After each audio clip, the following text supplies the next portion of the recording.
Thank you. Okay, first one. Claire, I'll come to you first on this one. Are protection providers' attitudes to mental health open enough? I have had clients disclose that they were in therapy and prices have then gone up. Yeah, absolutely. Mental health conditions really can affect people's ability to apply for protection products. I know I get a lot of feedback from advisors getting a little bit frustrated sometimes. As far as HSBC Life's proposition goes, I think we are pretty good for mental health conditions, providing it fits a certain criteria and we don't look back further than 5 years really, unless we're talking about suicide. So yeah, there's definitely more that I think people can do, the insurers can do perhaps to enhance our underwriting to accommodate people that we can accept. But with our value-added benefits that I mentioned earlier, it does actually include 8 psychotherapy sessions per annum, which I think is a really positive thing, because I believe the waiting list for any form of mental health support on the NHS is 18 months plus. People need help when they there and then when they really need it. So yeah, we're certainly doing our bit as far as the benefit side of things go to assist those clients that are struggling by giving them immediate access to that support. And anything from your perspective you'd like to add to that? Yeah. Yeah, pretty similar, I would say, in the aspect of the value added, you know, how an underwriter would sort of treat the case and things. Again, we've got I've kind of got to put 2 hats on here when it comes to the income protection side of things, whether it be, you know, we'll maybe review things, you know, so maybe necessarily it won't be the decision the client wants straight away. However, but let's see how you got on in the next sort of 2 to 3 years. But again, we take a very good approach. We take a holistic view over, you know, why it happened, what happened, you know, and what was the treatment. So again, we take a bit of an approach. On the life side of things, again, we target clients that are difficult to insure. So, you know, we go on the darker side of mental health. So things like, you know, wow, there's a ghost. People that, you know, maybe are very difficult to insure, that have maybe attempted suicide or, you know, had these types of things. So that's our sort of appetite for that side of things. So I've got to keep those two pretty different. So again, from that, we've got to sort of make sure we're singing from the same hymn sheet, I would say. Brilliant. Thank you very much. So, a question that was touched on earlier, having you two guys on the stage now is really relevant. Again, Claire, I'll come to you first, and Nicola, obviously you after. Are you concerned about people cancelling protection due to the cost of living, and how can this be mitigated? Well, yes, obviously it is a concern, and we have been monitoring our lapse data very closely.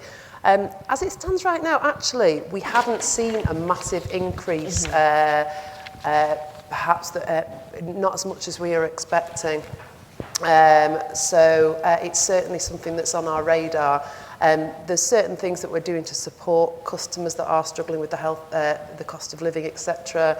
We're about to release our official sort of help package, really, of what we can do to support customers, but it's going to be things like extending the time before we'll lapse the policy when a client's missed a payment and things like that. So yeah, there is support available. It is on our radar, but yeah, it stands to reason. I think, you know, there will be there's got to be some fallout somewhere, hasn't there? So Do you think that might gain more pace next year? I think so, probably, yeah. We've still got the winter to get through with the fuel charges, etc., the energy costs, haven't we? So yeah, it's certainly something to consider. But going back to what I was saying before about the value-added benefits, again, if you can get across to your customer what they've got, what what benefits they have from the policy now, rather than just the worst happens, revisiting those clients. Perhaps if you can't be looking and doing more mortgage business, concentrate on the protection, pick up the phone, speak to your customers, explain to them what benefits they have. And like I said earlier, if you can get them to use one service once, they will never cancel the policy. They really get the value of what Absolutely. it was there, don't Yeah. they then? Yeah. And Nick, coming to you on that one, if that's okay. Covered up pretty well, but yeah, absolutely a similar story, I would say, with ourselves. Not seeing a massive increase in cancelling, but again, that goes down to the advisor work of installing the need from outset as well. So making sure why am I paying this £20 a month? Why am I doing this? And again, supporting you guys as advisors as well. So making sure, you know, if you have got that client that is looking to cancel, what can we do together? Can we make sure having some cover better than no cover? Can you reduce the term? Can you, take an age-costed option for 2 years and then look at the level in a few years' time if you can't afford it? So again, the worst thing anybody wants is a clawback. Nobody wants anything. So again, mitigating that from the start. Trying to offer the support sort of there and then. But yeah, absolutely, and making sure they are using the added value to try and encourage them to see the need and see the benefit of it. As customers come to the end of the deal this year, next year, is that a really good opportunity as well for it to be the benefits of protection to be discussed again? And how do you balance that challenge against the cost of living? Yeah, it's a difficult one, isn't it? Absolutely. It's definitely a challenge to see what are they paying, what are their outgoings, challenging them and things that might just be a nice to have rather than a need. And being confident to have that conversation. What are you paying 20 quid a month to insure your cat? Or are you doing, you don't want to insure your life? Is having those conversations and feeling confident to say, it's going to make a bit of a difference. But absolutely. Perfect. And finally, I'll come to you. I'll give you the first question first this time, Nicola.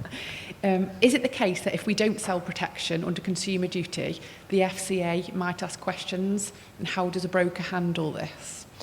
Yeah, I think it's, I think people are getting a bit nervous round about all this thing. Am I ticking a box? Am I just going to refer all my business? That's an easy solution, but why?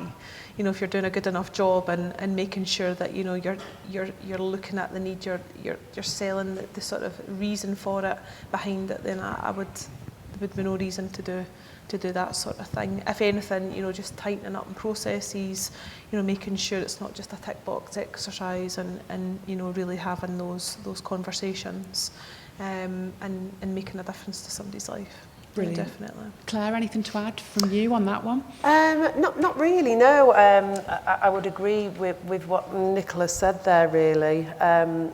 It's if people have been doing the correct process and doing a thorough fact find previously, then it naturally leads you down the right path to ask the right questions, etc.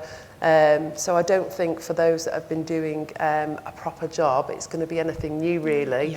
But yeah, certainly a lot of processes perhaps that need to be tightened up and documenting those conversations, etc. Okay, brilliant. Thank you both of you. That brings us nicely to the end of the session. So thank you both ever so much.